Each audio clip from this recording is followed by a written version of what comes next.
What's important is you have to realize in the commercial world is that we represent both sides the majority of the time, right? So there is no relying on us listing it for sale and then hopefully somebody else has a buyer. It's us having the discernment saying, hey, this opportunity makes sense and it's a good enough deal where if I had buyers, I would bring it to them because I believe in the deal. So you're not wasting time with stuff that's not going to trade, right? So Right. in that thinking, it's the process of generating both seller opportunities, like we keep mentioning, and investors, buyers who would be good fits for these properties.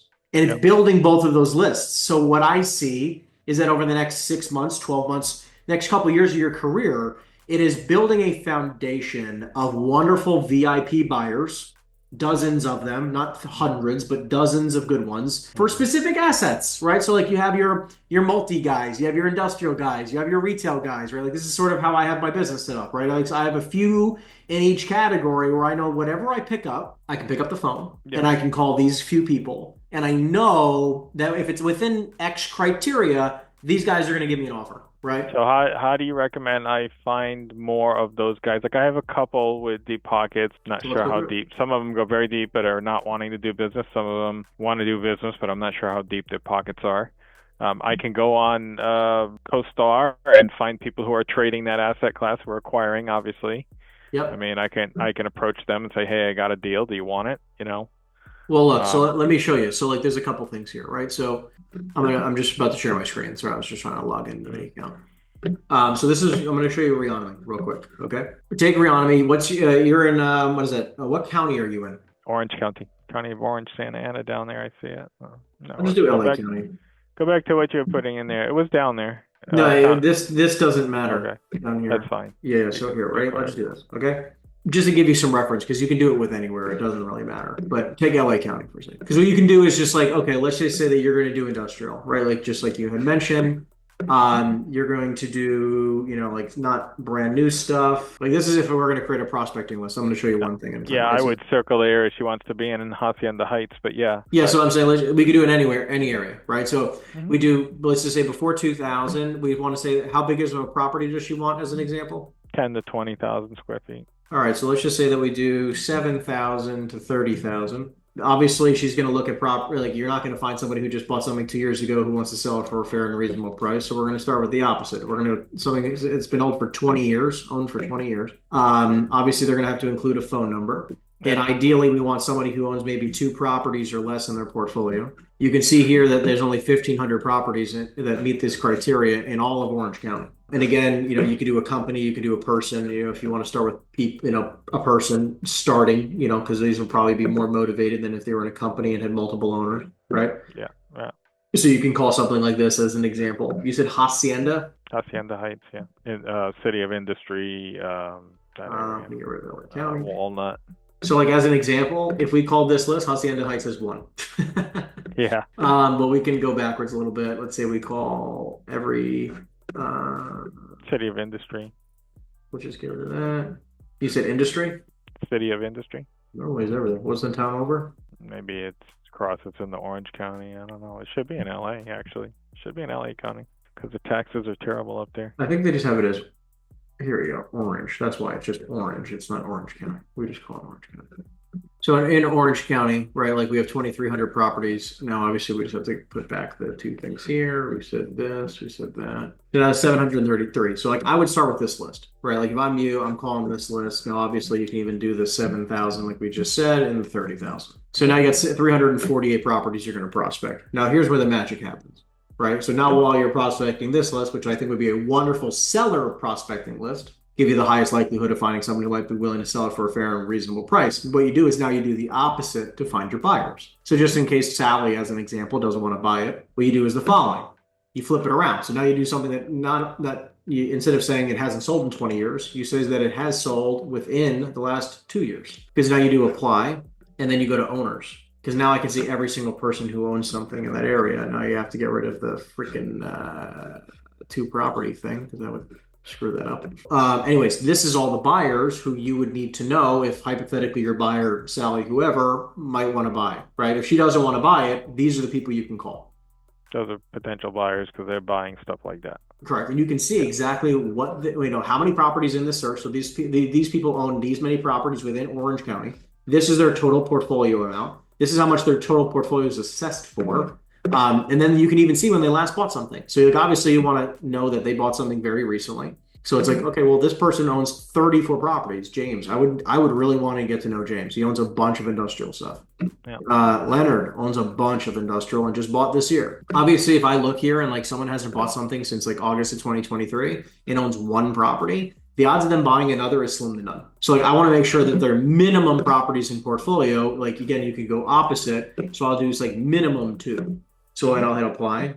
And then now it's like, okay, I only want to see the people who are pretty active in the space, so I can sort by how many properties in their portfolio. So everybody on this top, let's just say 50 list, you should get to know. And then these are the 2 lists you prospect all the time, right? I'm going to hit stop right. for a second. So it's like this is for your... my industrial buyer developing both sides of that marketplace. My next from my next acquisition probably should be a multifamily or something because I already have a duplex.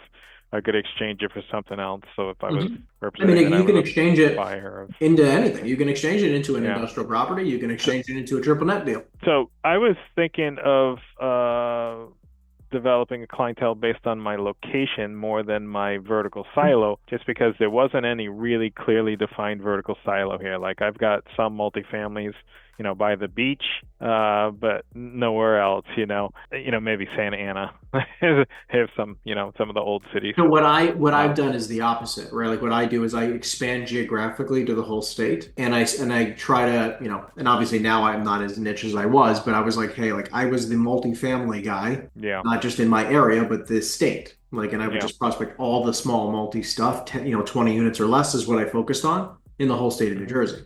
Right. Do you still like multifamily the best or what? Here's the thing, I can argue that I like multifamily a lot, but I like multifamily in certain areas, right? Like I'm actually not the big of a fan of multifamily in California. Yeah, right. Because they're a pain in the ass.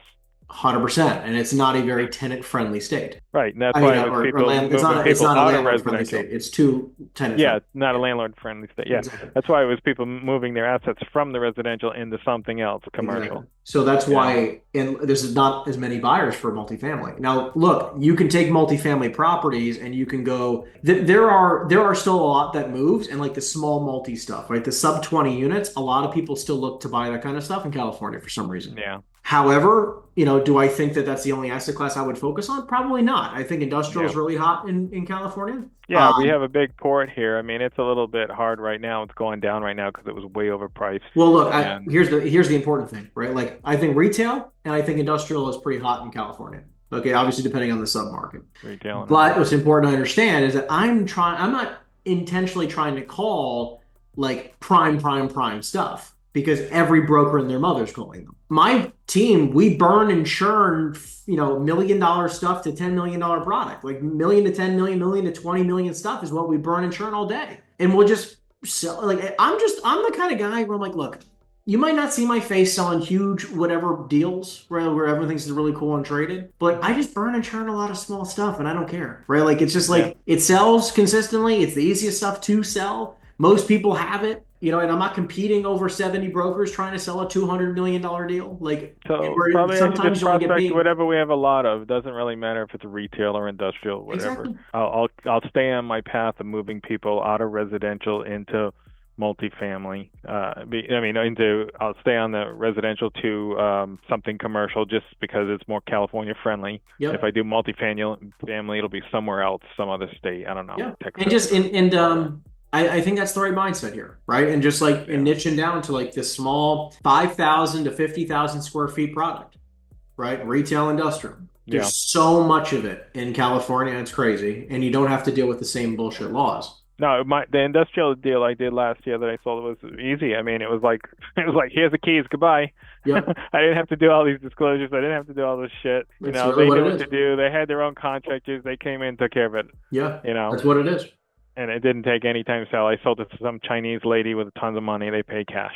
That's what you're going to see a lot of, especially if you're in those ranges of product. So I think that you stick to that. And all I would tell you to do is expand geographically, right? You can start in your backyard. I would tell you to start prospecting your backyard first. And then you're going to go through your backyard in 5 fucking seconds. it's going to be quick. I mean, it'll take you a few weeks, maybe a month or two, right? Like, or, within the next couple of months, you're going to go through everything in your backyard, and you're going to realize to continue prospecting, you have to just edge out. And it's like, look, everywhere you drive in California is going to be 3 hours, Yeah. and I don't even go to the properties anymore. Well, I was thinking to develop a second territory prospecting wise, even if I need to pay a guy with boots on the ground somewhere else, that would give me someone to talk to. With some safety, so if California laws get so bad here and I want out of the state, I got someplace to go. Well, I would tell you to get a few. I mean, all over the state. Like get a Northern Cal guy, a Central Cal guy, and a South Cal. What state do you like right now for real estate? I mean, I think Texas is hot, but listen, every state has its pros and cons, right? It's like you can argue Florida's hot, but then you have insurance issues, right? You can argue that Texas is hot. And at the same time, it's it's still one of the most competitive markets in the country. You can argue that New York and Manhattan's hot, but it's got the worst rent control, probably worse than California. Right? I worked with a shark out of Vegas. We were buying and selling 8 houses a month at auction here during the last crash, and he used to do a lot of business in Florida. He said Florida is a tough market. It's easy to get a deal and hard to get out of a deal. Yeah. Just because the economy can go soft on you. And yeah, I mean, like, look, that's why, like, in Florida you have to adjust. Like in Florida, I honestly don't like the small stuff here. If it's not like 5 to 20 million, it's hard to sell, because like a lot of people either have a fucking ton of money or they don't have that much money. No, they don't have anything. They're retired and doing nothing. They're sitting on their few pennies. That's what I'm saying. So like I have to go a little bit larger here in Florida because the really small stuff's garbage, But in like New Jersey, I know New Jersey like the back of my hand. So if I have a $500,000 deal, I could sell it no problem. I have a $5 million deal, I could sell it no problem. A $50 million deal, it's no problem, right? Yeah. Even though some of the markets have rent control and other markets don't. If I wanted to run with industrial because I got it here, develop a little bit of experience here and that, and then flip it to Texas, because that's where the transportation corridor is going to be, and that's where all the companies are moving to, Yeah, why not? I think industrials are great. I think industrial is a very good niche to focus on, and I also think that having the ability to be nimble and being like, hey, like I don't just sell industrial. I sell anything that makes money. Right. I also have Arizona between me and Texas, so Arizona's a great market too. That can be a good market at times. It's a boom and bust like Vegas. There's times when it goes straight up and times when it goes straight down. But that's why, again, like I've joked around with a couple people since COVID, where it's like, look, if you were an office broker in 2019, 2018, you thought you were crushing, right? Then 2020 came around, and like if you were an office leasing broker, you were out of a job for the last 5 years. Yeah, no shit. I've got a couple big offices that may come up for listings. They're worth about 10 million. Yeah, but at the same time, it's like it's going to be tough to sell them. It's going to be very tough. It's like I don't know. Taking a listing for that. It's like who really gives a shit? Yeah. So if you were me, you would stay away from office, right? I mean, there'll be some sales on office. 100%. Who the hell wants I wouldn't touch office with a 10-foot pole. You'd go retail or industrial, and industrial is probably a lot simpler than retail. You don't have to deal with all the build outs and the TI. I mean, look, I think they have their nuances. I think in some areas retail is crushing. Yeah. And you can, like, again, you can get in Florida, as an example, in the hottest markets in industrial, you can get like 30 a foot triple net. Mm-hmm. For retail, the hottest markets here, you can get like 200 a foot triple net, right? So it's like, and it's all full in a lot of areas. Yeah, right? yeah. So it's just like that's why you can argue that, like, what's better. I don't know if the better is the right word. I think there's pros and cons. We're at 300 a foot, by the way. That's what I'm saying. Triple net, 300 a foot for industrial too. That's why the cap rate was down like at 3 or 4. What the heck was 300 a foot for industrial? All of it up and around that city. No. I'm talking lease. Oh, lease. Yeah, no, not lease. Yeah. That's what I'm saying. No. For sale, I mean, there's stuff like in New Jersey, as an example, industrial in prime ports, 500 a foot. It's fucking insane. Yeah, that's insane. And it only rents for like 20-ish a foot.